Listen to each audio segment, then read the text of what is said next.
Hello, good morning. Welcome back to Fanteam Focus. My name is Rhys and we're joined today by David. David, how are we doing? Yes, not too bad at all. We've had some nice sunshine this week, haven't we? That always perks me up. But It's been roasting. yeah, unfortunately, looking out the window now, it's a bit of a grey sky. But yeah, it's been a nice week anyway. Apart from the international break, which I hate, but we'll get onto that, I'm sure.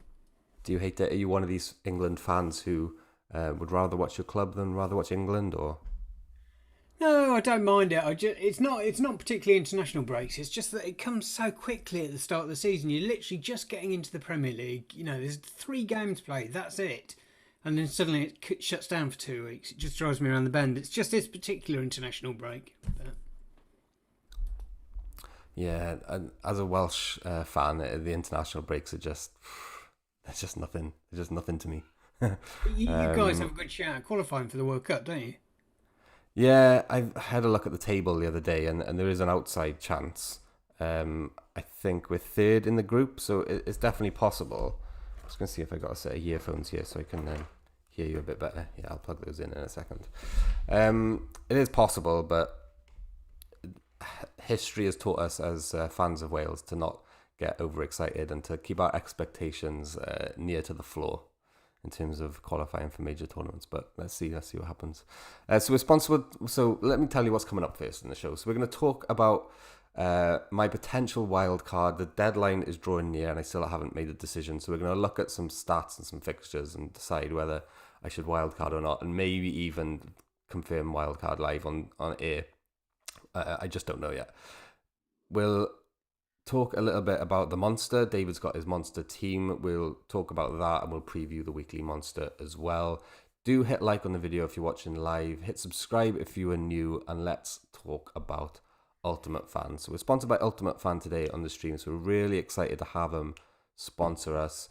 It's a mixture between fantasy football and pack openings, okay, if that makes sense. So you get your packs, you open them, and then that is your team, and you compete against others to win prizes. It's completely free to play, and there's a £300,000 prize pool. So get involved in Ultimate Fan Team if that sounds like something you'd be interested in. The link is in the video description. They're sponsoring us today, and we're really glad to have them. David, first off, we're going to talk about the results from last week. So I've got a little table up here, a nice little handy one with all the results. The first one that pops up is the Man City versus Arsenal result, 5-0. Did you manage to watch this game? Yes, caught part of it and obviously watched sort of extended highlights as well. Um, Arsenal looked pretty awful. Maybe they were in it for 10 minutes, but then it went downhill. Man City started to dominate, and then Granit Xhaka got sent off. People have been absolutely pummeling him, saying that it was an awful challenge. He essentially got himself sent off. I think I'm not exactly old school in the way that players should be able to go in studs up and that, but it wasn't that bad a challenge. We've seen a lot worse. That said, the professionals should know they shouldn't be able to do that sort of stuff these days, and so yeah, I was sort of on the fence about it.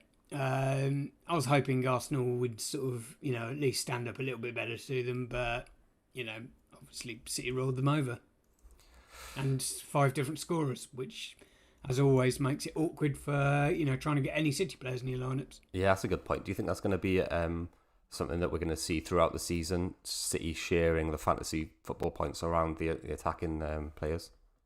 Yeah, I think that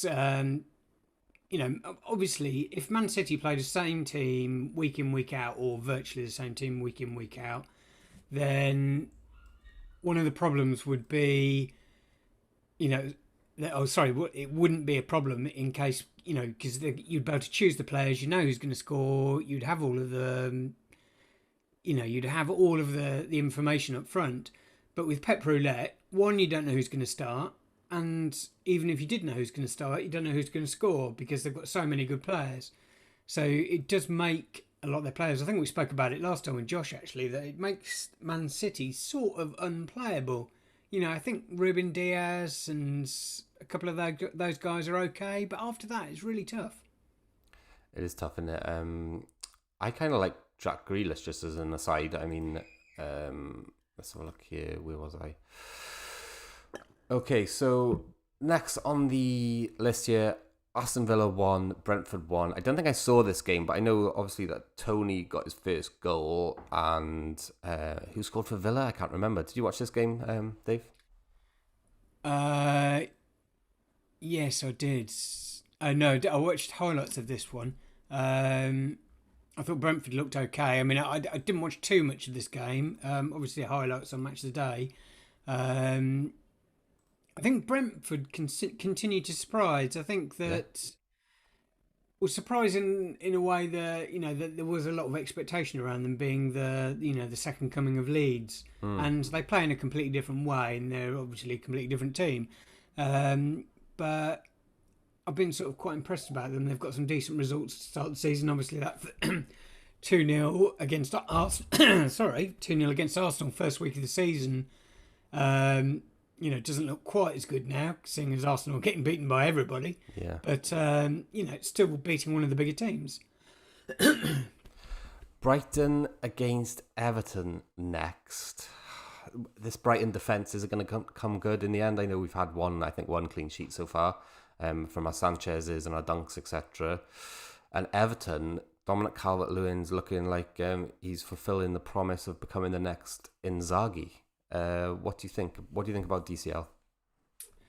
I've got to admit, I've had him in quite a lot of my teams from the start of the season. I just think that if they score goals, and that my question mark was more over Rafa Benitez than over Dominic Calvert-Lewin, then he would be the most likely scorer. I think Richarlison obviously will, crop up with some, but I think Calvert-Lewin, is the natural goal scorer in that team.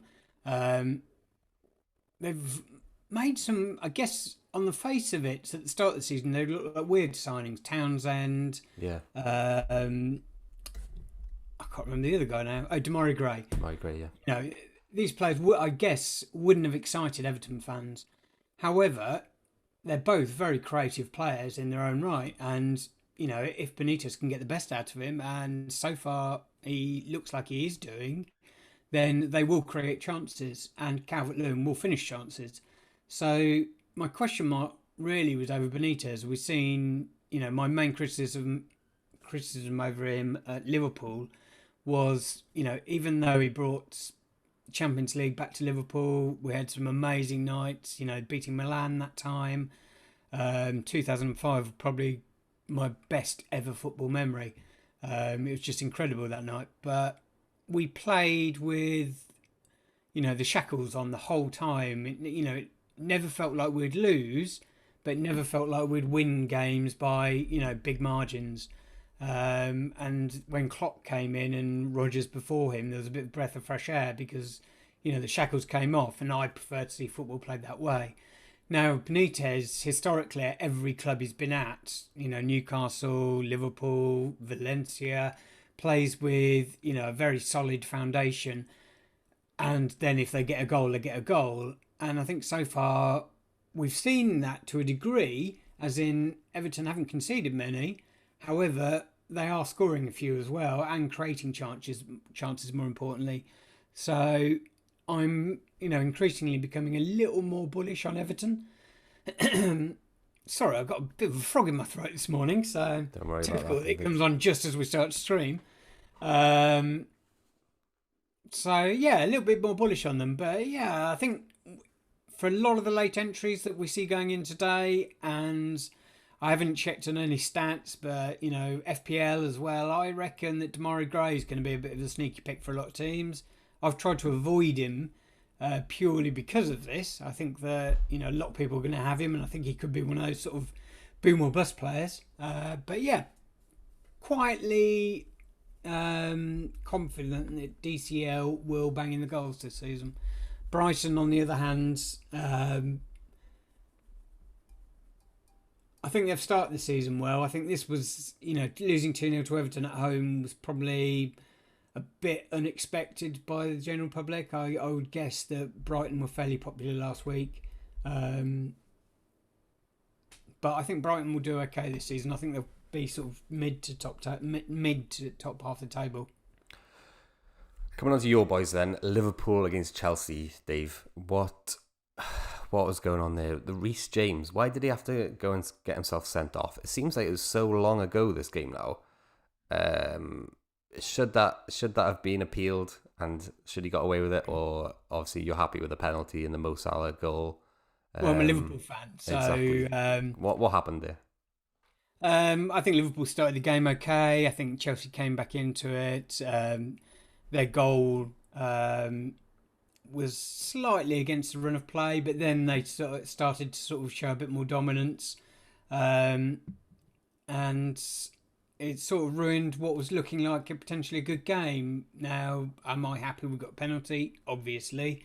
Was it a penalty? Definitely. The ball would have crossed the line if it had not touched his hand.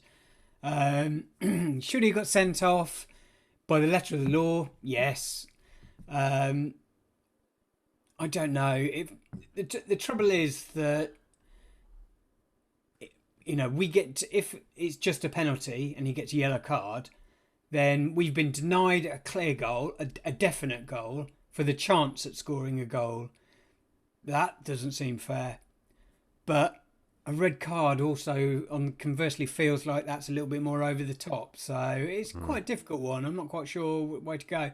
I really feel like, there should be a sort of like a 10-minute sin bin in football. I think that's a great idea. For the sort of intermediate decisions, like this would have been, or 10 minutes or 20 minutes or whatever, just something where one team has an advantage, but it doesn't completely ruin the match. And I think that would have probably, sat in that middle thing, like an orange card or something, which is equivalent to 10 minutes in the sin bin or something like that. They have it in rugby, don't they? I don't follow rugby, but... Yeah, I completely agree. I mean, sending him off for the whole match seems like the punishment doesn't fit the crime, whereas 10 minutes... Because, like you say, they conceded a penalty. Ultimately, they've 75% chance then of conceding a goal. And they've got the player sent off, which means they're very likely to not win the game. Just from one, really kind of small thing, which you could say was potentially accidental. It doesn't smell right to me either. I agree with you, Dave. We'll move on from the results now because we're... Just one more quick thing on that game that... I also noticed that Liverpool were accused of being a bit wasteful, and I obviously watched the whole match all the way through, and I thought Chelsea were excellent defensively in the second half. I don't think anyone would disagree with that, but I think they kept the chances. Pretty much all the chances were outside the box, and so I don't think that those would particularly count as clear-cut chances. So I think Chelsea probably did a better job defending that than Liverpool were wasteful in front of goal. But as you said, let's move on anyway. I could talk about that game all morning. And the thing is, it's all about Rhys James for me, and that he just had to go and get a red card, didn't he? Luckily, I think I had him on my bench for FPL, but I played him in Fanteam. So we got 40 minutes to go until the deadline, so we're going to move on because I potentially might have to pick a wildcard team live on air. Here is the fixtures for this week. Standout fixtures for me, I think actually Arsenal against Norwich. We know Arsenal have been poor this year, but they've got to be head and shoulders above this Norwich team, right? Norwich fixtures always stand out to me for ones to target. United against Newcastle, obviously, is Ronaldo going to be playing? I'm going to open my Twitter actually to see if we got any news on that. I'll check that throughout the morning, because there is one account who thinks he might be able to tell us if Ronaldo's going to start this morning before kickoff. Who knows? Before the match team sheet comes out anyway. I thought he was going to say like an hour before kickoff he was going to, break the news. That's no use to anyone, is it? No. Liverpool against Leeds. Mo Salah looking like a good captaincy option. Anything that stands out to you, Dave, this week? I thought Arsenal were going to be a bit of a sneaky pick. But yeah, the fact that you picked them straight off the bat has concerned me a bit because I created a couple of teams, including a late entry team. Because if you look at Arsenal, they've got a lot of good fixtures coming up. I think they've got one tougher game in a couple of weeks. But aside from that, 4 of their next 5 are against teams that potentially could be in relegation fights. Yeah. Sorry if I'm offending any teams that don't think they'll be in any relegation fights, but they're easier games. And so, Arsenal, that first loss against Brentford obviously was the tough one. Outside of that, they've actually played some pretty difficult teams. So, the fact they've lost games is, they probably would have lost those games regardless.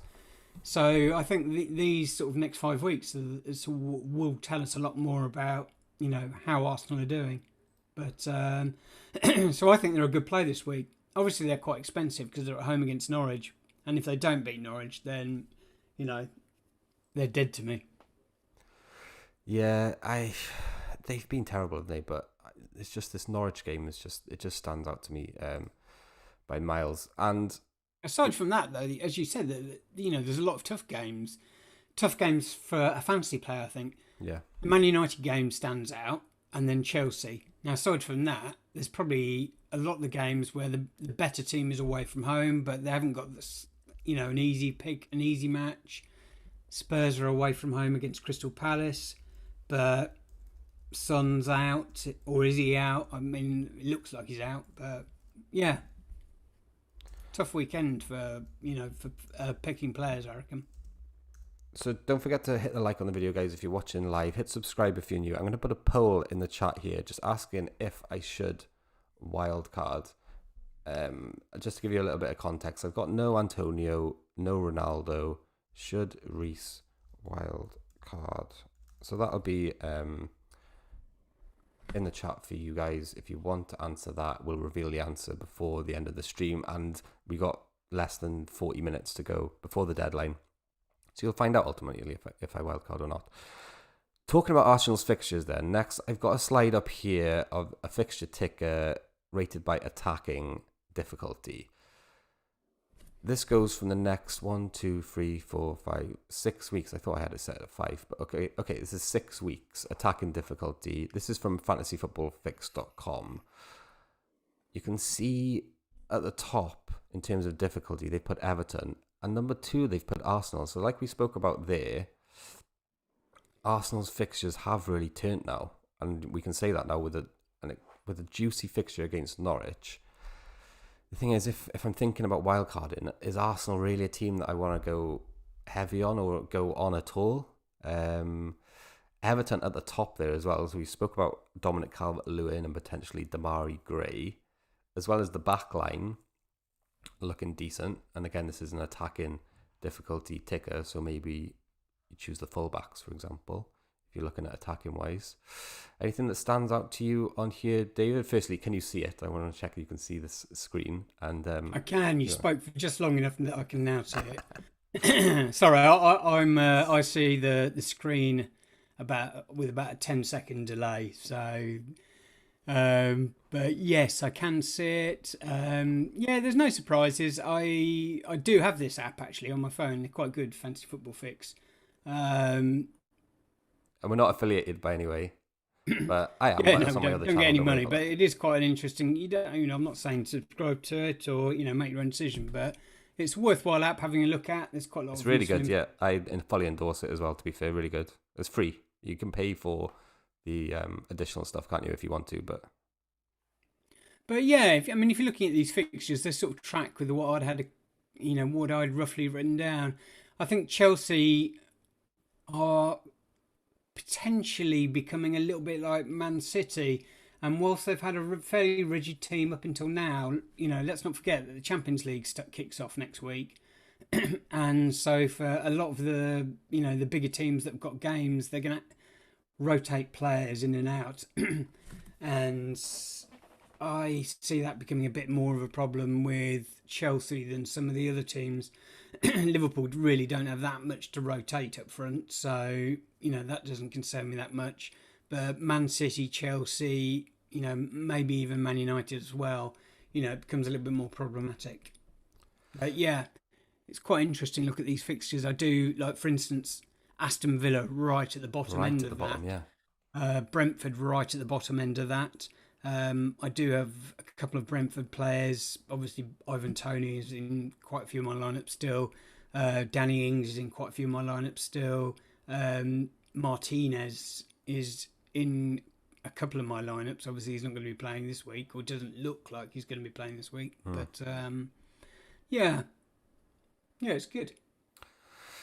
It's interesting stuff, and there's obviously a defensive side to this as well. So we'll look at that next, and I'll try and talk for just over 10 seconds, so you get a chance to look at it this time. Arsenal at the top again, and Everton. So, this is an age-old question of fixtures.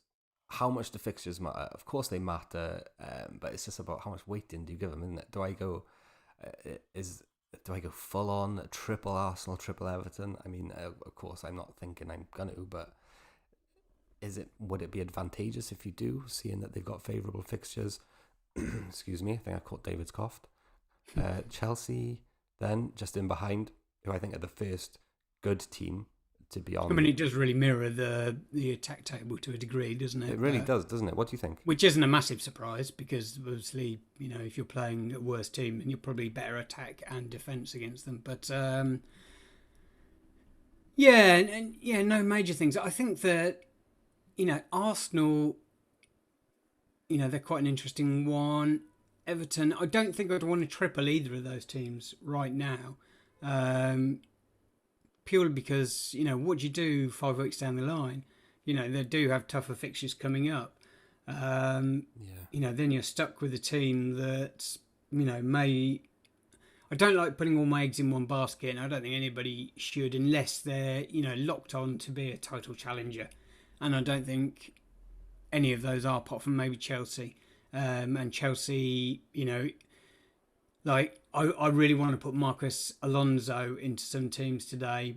Is he definitely going to play? Is Chilwell back? I'm not particularly in on the Chelsea news, so I don't really know why Chilwell hasn't been playing. I assume at the start it was because of international. Yeah, that's what I thought. Because he was at the the World Cup and everything. But how do you approach that? Rhys Jones was in a couple of my teams, but he's obviously got a red card now, and we're seeing that he gets rotated as well. So yeah, it's a tough one. So I just had a tweet out on Twitter, funnily enough, by @unit_football.com, who seems like he's very good in the know in terms of Manchester United team news, and he's just said 5 minutes ... So we might have some potentially fairly reliable Ronaldo news in 5 minutes. Would you start him? If you were Ollie, would you start him? It depends. I'd have to have the knowledge that he's got. I'd have to have seen him in training and stuff like that. If he is 100% fit and as much as anyone else in the team, then yeah, I'd start him all day long. He's probably come in and he's probably our best player straight away, even though he's 36. But if he's not fit, that's when you start to question it. But then, does he just need match fitness? And then it's kind of, I don't really have the professional kind of qualifications to say, he played 90 do I start him minutes off the bench? Or, yeah, that's true. Yeah, he did. Yeah. So I don't think fitness is probably in question. Just learning sort of patterns of play, and I think that sort of stuff is more important. And that comes with playing with the team, right? So if it's just that, personally, and I'm not an expert football manager, but if it's just that he needs to learn, you learn that more in games rather than training, I would have thought, although I'm sure they do a lot in training. What do you reckon? Yeah, I don't know. I'm probably a little less bullish than most people on Ronaldo. Are you? I can't say he's past it, because he's still a great, fantastic player. Yeah. But I don't know. I just don't think he's that sort of person that's going to lead them to the Championship. I think they may win the Premier League anyway, because they've got a great team. If Pogba continues this form all season, then they may win it. But I don't think he's that difference maker. I don't think he's so much different to even a Cavani. Yeah, I agree. I agree with that.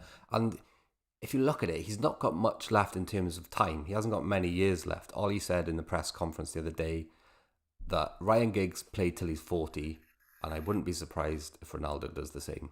But that's 4 years. I mean, if he's retired in 4 years, there's going to be a bit of a decline before the retirement comes, isn't there? Surely, like any other player. So I agree with you in a way in terms of I think people are maybe a bit too bullish. But at the same time, I haven't really watched him a lot. Do you know what I mean? I saw him in the Euros, and he was really, really good. And I've seen his career going forward. But I've always struggled actually with defining when a player is kind of on the decline myself, just by watching them. I think professionals do quite a good job of that, like professional pundits. But for me, do you know what I mean? People say, "Oh, he's lost a yard of pace." I would have never been able to tell that. I don't think anyway. Okay, so next up, I got some expected goal involvement per 90 minutes. So on this table here, I've got off understat.com, and it's a free website. Again, we're not affiliated with them in any way, but it's a really good website for stats and stuff that's absolutely free. I've ordered all the players this season by expected goal involvement per 90 minutes, and I've filtered out anyone who hasn't played a total of 90 minutes yet across the 3 games. And I've got probably the top 20 players here, and it's interesting to see Riyad Mahrez come on top, followed by some guy who plays for Southampton who I've never heard of. He's only played 90 minutes across the 3 games, so there's not really someone to consider here. But this is a metric that I like using for picking my attackers. You can see Michail Antonio right up here with Lukaku, who's played like 1 less game or 2 less games than him. Michail Antonio is someone who always comes up very high on this metric. Jesus there, we know he's done really well. Then we got Sterling. Iwobi, again, someone who's played limited minutes, 117. Conor Gallagher, right up there, 180 minutes. Someone who's very good value. And then we got Rhys James, look at that. Someone who I've been banging the drum about across all platforms for the past 14 days. Then you got Harry Kane, Ferran Torres, Jack Grealish, Callum Wilson, and Kai Havertz on 0.72 goal involvements per 90 minutes. What do you think about this list, David? I think it's lacking data. We've got 3 appearances, and trying to sort of derive any sort of information from that is probably not amazingly useful. But as a guide, players like Riyad Mahrez, Lukaku, Antonio, I think they're all good plays regardless. Conor Gallagher's an interesting one.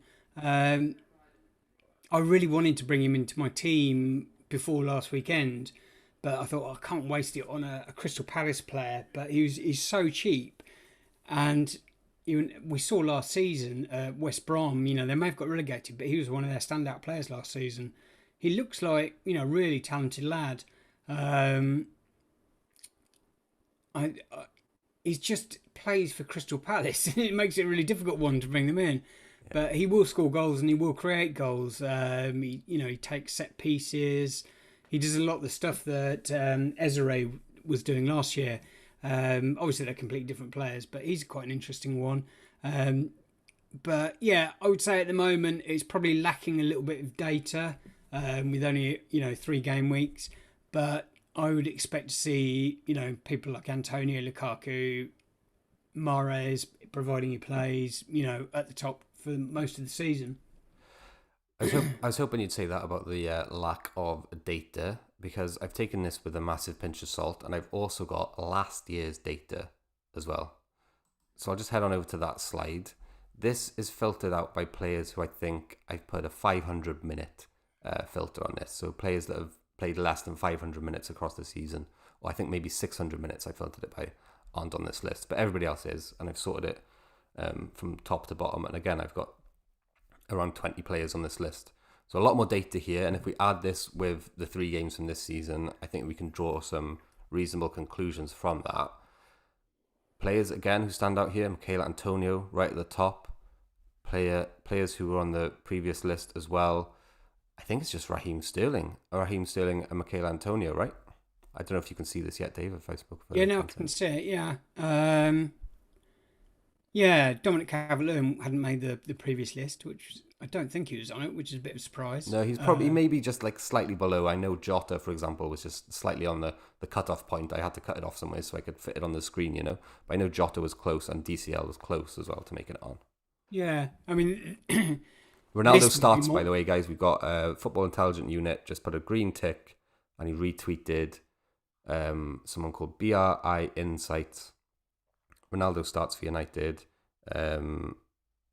Looks like good knowledge, followed by some credible people. It's there. Ronaldo starts. I'm happy to hang my hat on that. Sorry to Cool. interrupt you with the news, Dave. No, that's fine. Yeah, I think that Kevin De Bruyne is an interesting one. I actually brought him into my FPL team after the first week on the advice of Fantasy Football Fix, which I was thinking about doing it anyway. It sort of just backed it up, and then obviously the injuries carried on. There is talk about him coming back in this week, so I actually have just left him in there. Kevin De Bruyne, he's just such a class player. I think that, we saw last season that with that lack of central attacker, he often played in more of an attacking, central attacking role. And I think, he's a brilliant player, and his price I think has come down a bit because he hasn't been playing as well. So I think if you can get him in at the right time, then he could be sort of a difference maker. I think that Bruno Fernandez is an interesting one because whilst he's not on this list, which is a bit of a surprise considering he scored so many goals. It's non-penalty. I don't know if I mentioned that. So it's non-penalty expected goal Okay. for 90 minutes. Yeah. And Fernandez, although he scored 18 goals last season, half of them were penalties in the league. Yeah, it's quite an interesting one, isn't it? I mean, is Ronaldo going to take penalties? If he Can does, he do that? Can you come into a club and suddenly take penalties? I don't think he can. But obviously, Ronaldo takes them for country. So you'd imagine he's straight in Ollie's ear trying to get penalties taken away. But it's a difficult one. But yeah, this gives a bit more representation, I think. But yeah, KDB, I would say if it looks like he's playing this week, then he could be a great sort of late person to put in because he's very low end at the moment. yeah, definitely one to look out for over the next few weeks. I had him in my team at the start of last season as well. He performed really well, I think, at the start of the season, but then a couple of injuries and stuff, and he didn't really hit the kind of heights that you wanted for someone who cost that amount of money. Would you agree? But his Yeah, it was a expected difficult data one is last obviously season. through the roof. Yeah, Finishing, I think you could say, right, was his problem. yeah, yeah. It's a difficult one. Okay, so here we are. We got under 30 minutes until the deadline. I've got my team up here now as it stands. Dave, I'm going to be asking with your help here to pick this team. And I'm going to be hoping with the computer gods that this doesn't lag too much because I have noticed a little bit of frame dropping in the old stream here. So bear with me, and I apologize in advance, guys, if it's a little bit laggy. So here's the team. Sanchez in goal, Maguire, Trent Alexander-Arnold, Dunk, Kufal, Salah, Jota, who I've just bought in as my free transfer for Son, Soucek, Fernandez, Calvert-Lewin, Tony, Foster, Gilmore, Hurst, and James. So I've got a poll up in the chat. Should I wildcard is the poll. Here's my team now, so you got full context, and you can give me your full decision. I think I'm going to. What do you think, Dave? So my question is, like, in FPL you have 3 free chips. You have wild cards, obviously, as well. Those will be used by the better players very tactically during the season. Generally around double game weeks, that sort of stuff. In Fanteam, you have 2 wild cards. That's it. They're your main tactical edge during the season and when to use them. You're talking me out of it, aren't you? Well, No, I like it. I like to hear the opinion. Come on, give me it. I Both would barrels. say looking at this team, I don't need it. why would you? I think I would try and bring in how much money do you have spare in it? Let me just scroll up to the top here. 2.5 million, so I got a cheeky bit of cash in the bank from the Son to Jota move, which I made.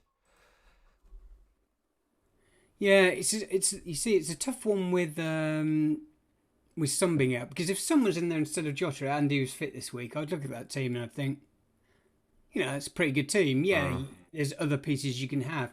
And I think that players in general on FPL and Fanteam, there's always that shiny new player, and whether that's Ronaldo because of a transfer, whether that's a player that's back in the team and scores a hat trick first game, it doesn't mean he's going to score a hat trick every week. He's not going to score a hat trick every week. Ronaldo's come back in. We don't know, is he going to get taken out after 60 minutes? Is he going to start getting full game time? Is he going to get rotated in and out because he's 36 and he's not going to play Champions League, Premier League, Champions League, Premier League every single week? I imagine, he's a fit guy, don't get me wrong. For someone of his age, he's in better shape than half of the guys in their early 20s. So, he keeps himself in prime condition. So if anybody can do it, then he's someone that can. But I would say, who would you want in your team, apart from Ronaldo, that isn't in there? So this is quite big for me. This in the know account has just said Ronaldo starts and he's on penalty duties on his debut. It doesn't say that he's on penalty duties forever, but it just says debut. So, and we don't know if that's true or not. I've listened to that now, Dave, and that has kind of really poured a little bit of sand on the fire that was going in between my finger and the wildcard button. I looked at this yesterday, and for a minute I thought what you thought, and I thought, well, this is actually a good team. I don't need to rip it up. I made the Son transfer, obviously, because he's 25% chance of playing. I think they've got him flagged as on FPL. So I made the Son transfer to Jota, because Jota is obviously someone who I'm really excited about this week. I spoke about it for, again, 14 days or so. So that was an easy move to make. And I like all my other players. Tony maybe was someone who could go. And the bench I'm not happy with. Apart from obviously James I like, but he's suspended this week.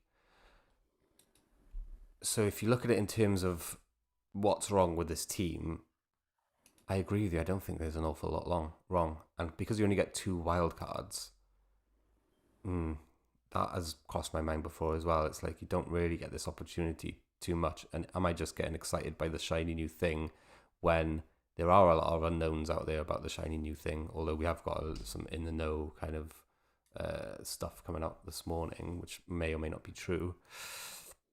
I would say I've sort of taken this sort of impression with a lot of my teams.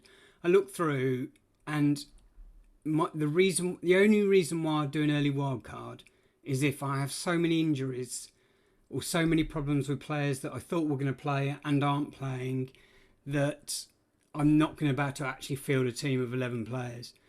Now, I look through your team and I think Sanchez, Maguire, Trent, Dunk, Kufau, Salah, Jota, Souček, Fernandez, Calvert-Lewin and Tony are, injury aside, guaranteed starters every single week. Maybe Jota isn't, but he will obviously play this week. On your first choice on the bench, Billy Gilmore, I think he's probably one of Norwich's best midfielders, so he's likely to start every week.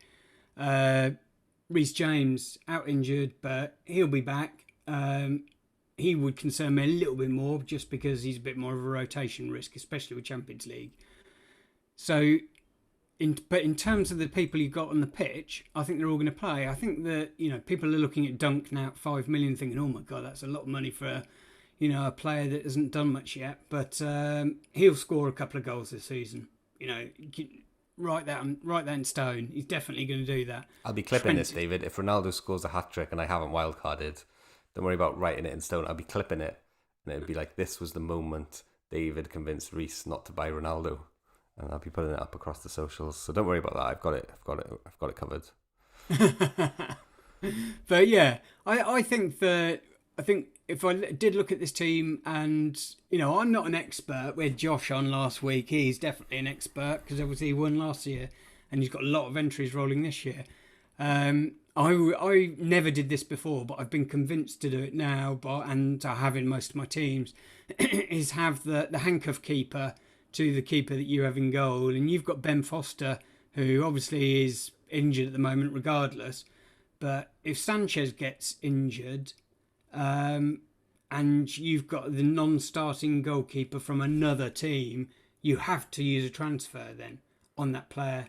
So that would be potentially one reason. The other one is Hurst. I've seen a lot of people with Hurst in their team. Obviously, does that say 24%? Can't quite tell. But so yeah, he's relatively high owned, but I don't think he's going to get much game time. I mean, Iheanacho's not getting that much game time, and Hurst's sort of behind him. Yeah, I think he's just the 4 million kind of bench option who kind of just allows you to put the cash elsewhere in your team. I don't think anyone's expecting him to play. Yeah, but I like to have subs that are potentially going to play. And if that means spending an extra 500,000 or million, then I think it's worth doing. Like, if I was going to wild card this week, I think Dennis. He started well for Watford. He's probably started well above expectation, and he won't do that well every week, but at least he's going to play. So if one of your, if Calvert-Lewin, for instance, didn't start, then, and Gilmore for whatever, was on the bench or whatever, you might have Hurst come into the team. So those would be my reasons for wildcarding. There would be more to do with your bench than to do with the first team. But I think that's something you can sort of, slowly work on over the next few weeks rather than having to waste a wildcard. Wildcard, I think, in my opinion, and the first half of the season isn't quite so much of a tactical thing because there's not going to be that many rearranged fixtures. So we're not going to have like too many double game weeks and things like that. But later on in the season, it has to be used at tactical.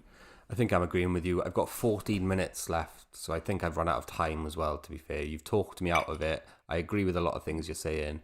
I don't like my bench, but it's definitely not a reason to wildcard. I think that's a very weak reason to wildcard. It's a lot to do with Ronaldo, and there are still unknowns out there with Ronaldo. I've made a decent transfer, Son to Jota. My team's nailed on to start, apart from the bench, which I'm not worried about. Next week, my team's going to be looking better because Rhys James comes back from suspension. I'll have an extra transfer to spend. I've got 2.5 million in the bank. So as soon as that deadline passes, I think I'll be relatively happy, as long as Ronaldo doesn't score a hat-trick. Will Richo in the chat says, Rafinha or Benrahma on the wildcard, lads. I think I'd go for Rafinha. David, what about you? Can he play this week? I don't think he can, because I think he's part of this. He was called up and didn't go for his first Brazil cap and didn't go.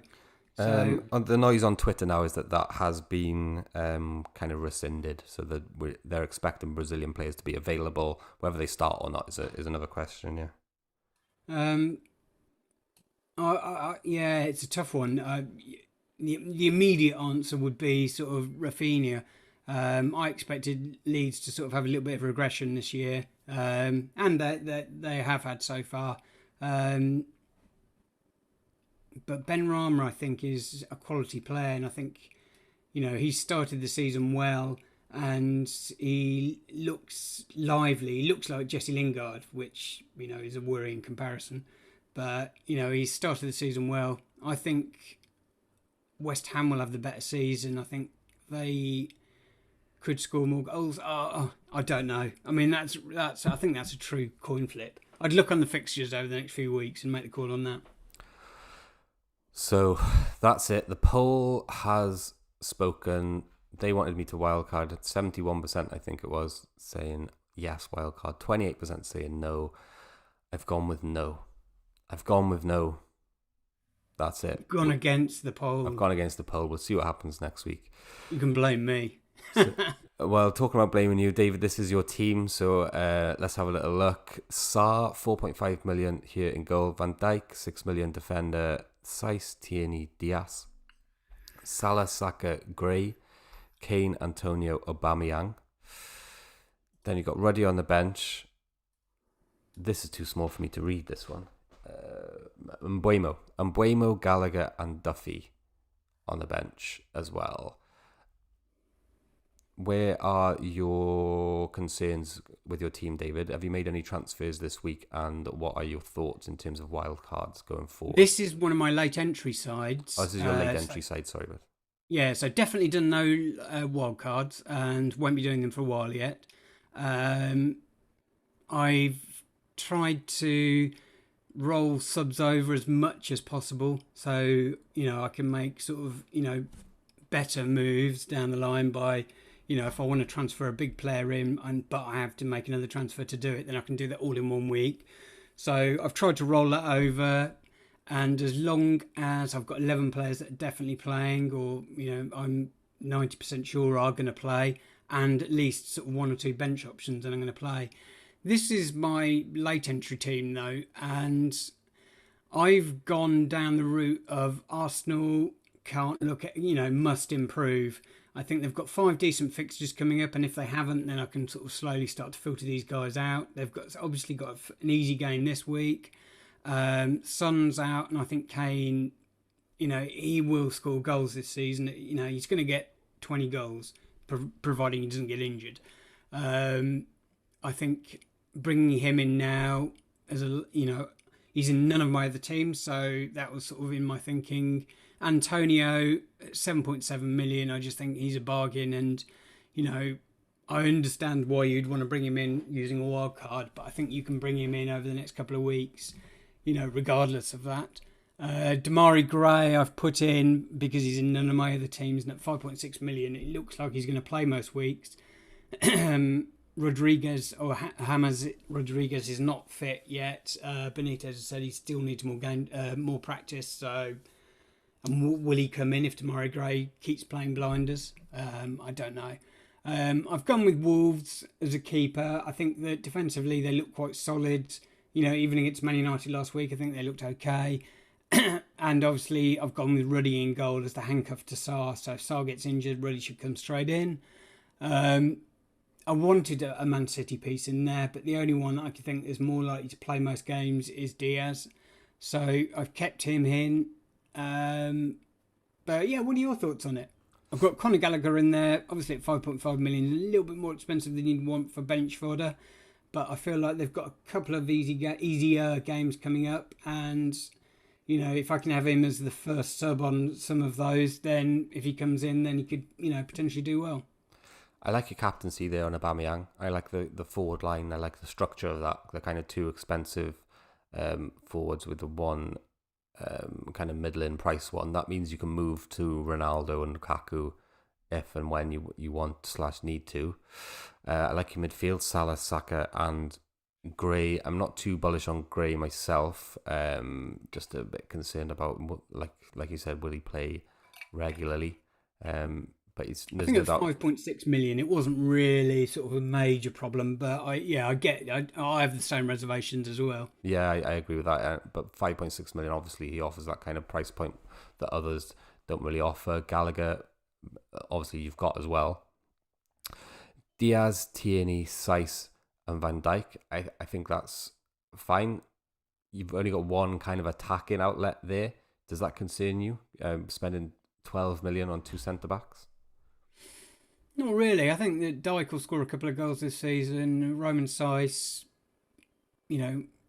always seems to score, a couple of goals every season. Kieran Tierney, if they play flat back four, continue to play, or do play flat back four all season, that would concern me.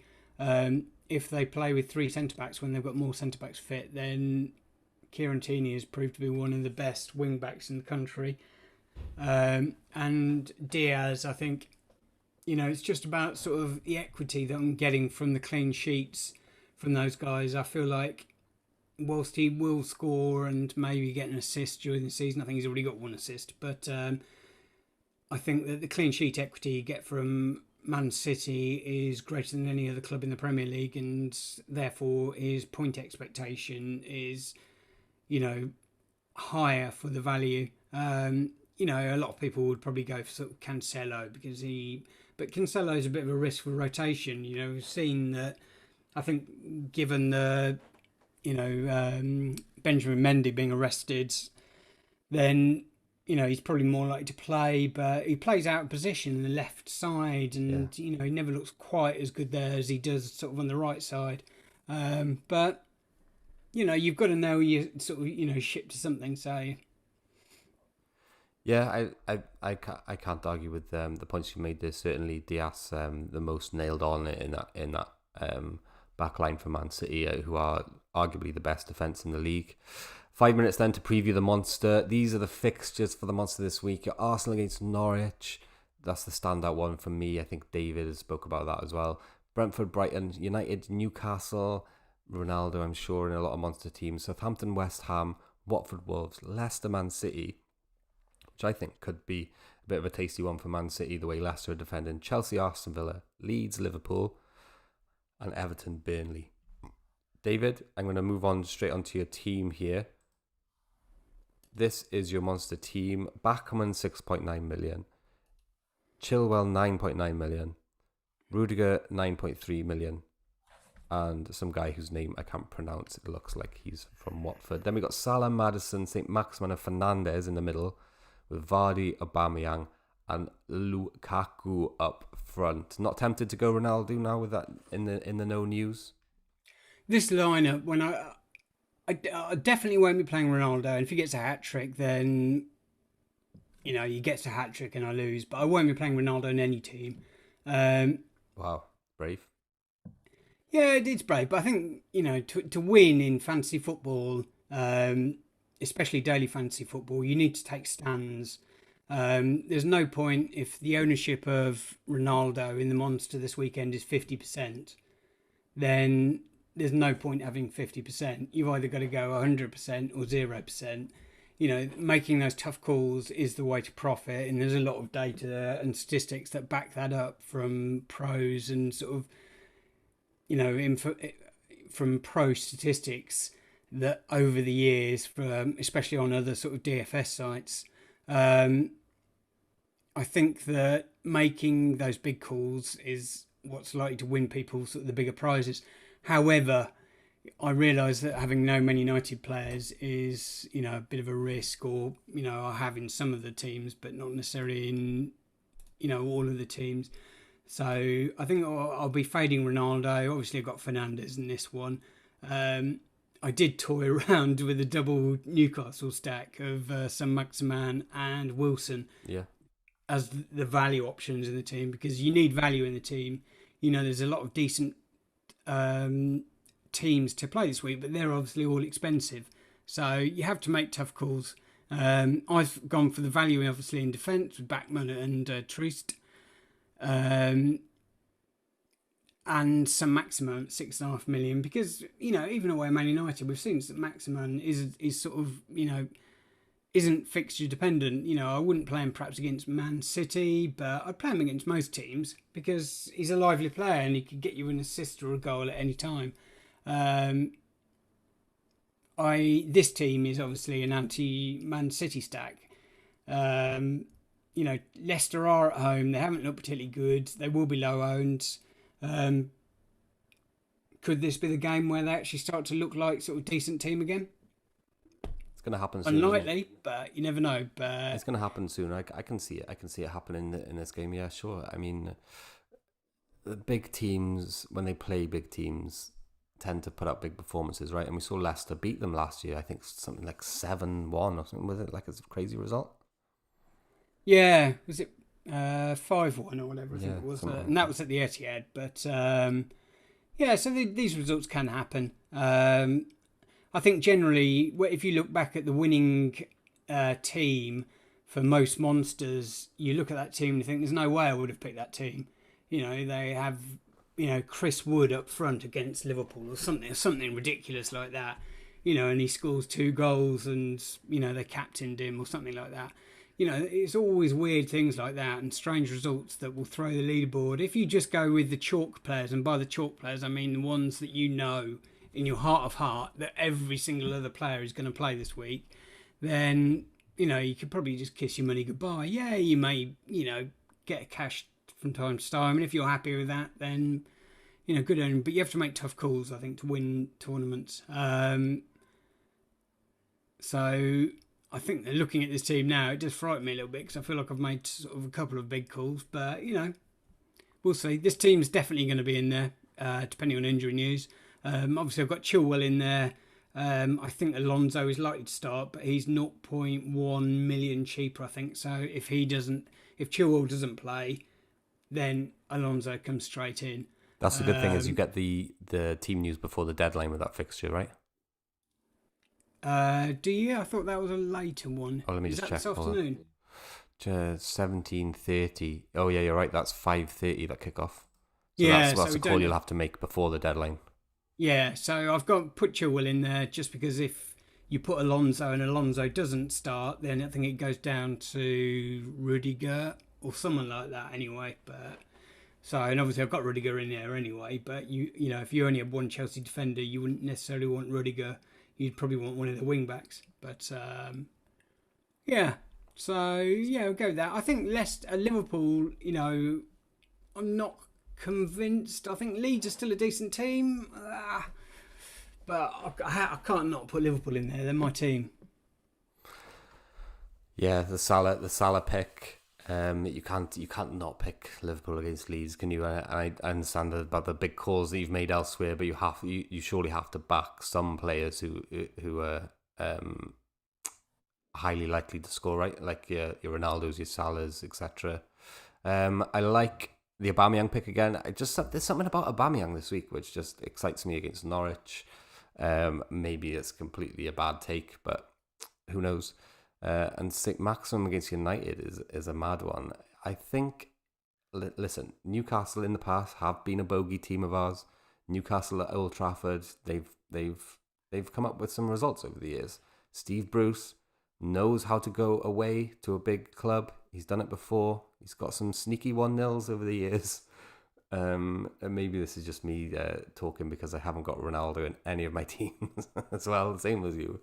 But yeah, don't get me wrong. I don't expect I don't expect Newcastle to win. Sorry, I just think that even if they lose 3-1, 2-1, or something like that, that he's more than likely to be the person involved with the solitary Newcastle goal. You know, we saw last weekend, or sorry, not last weekend, 2 weekends ago against Wolves.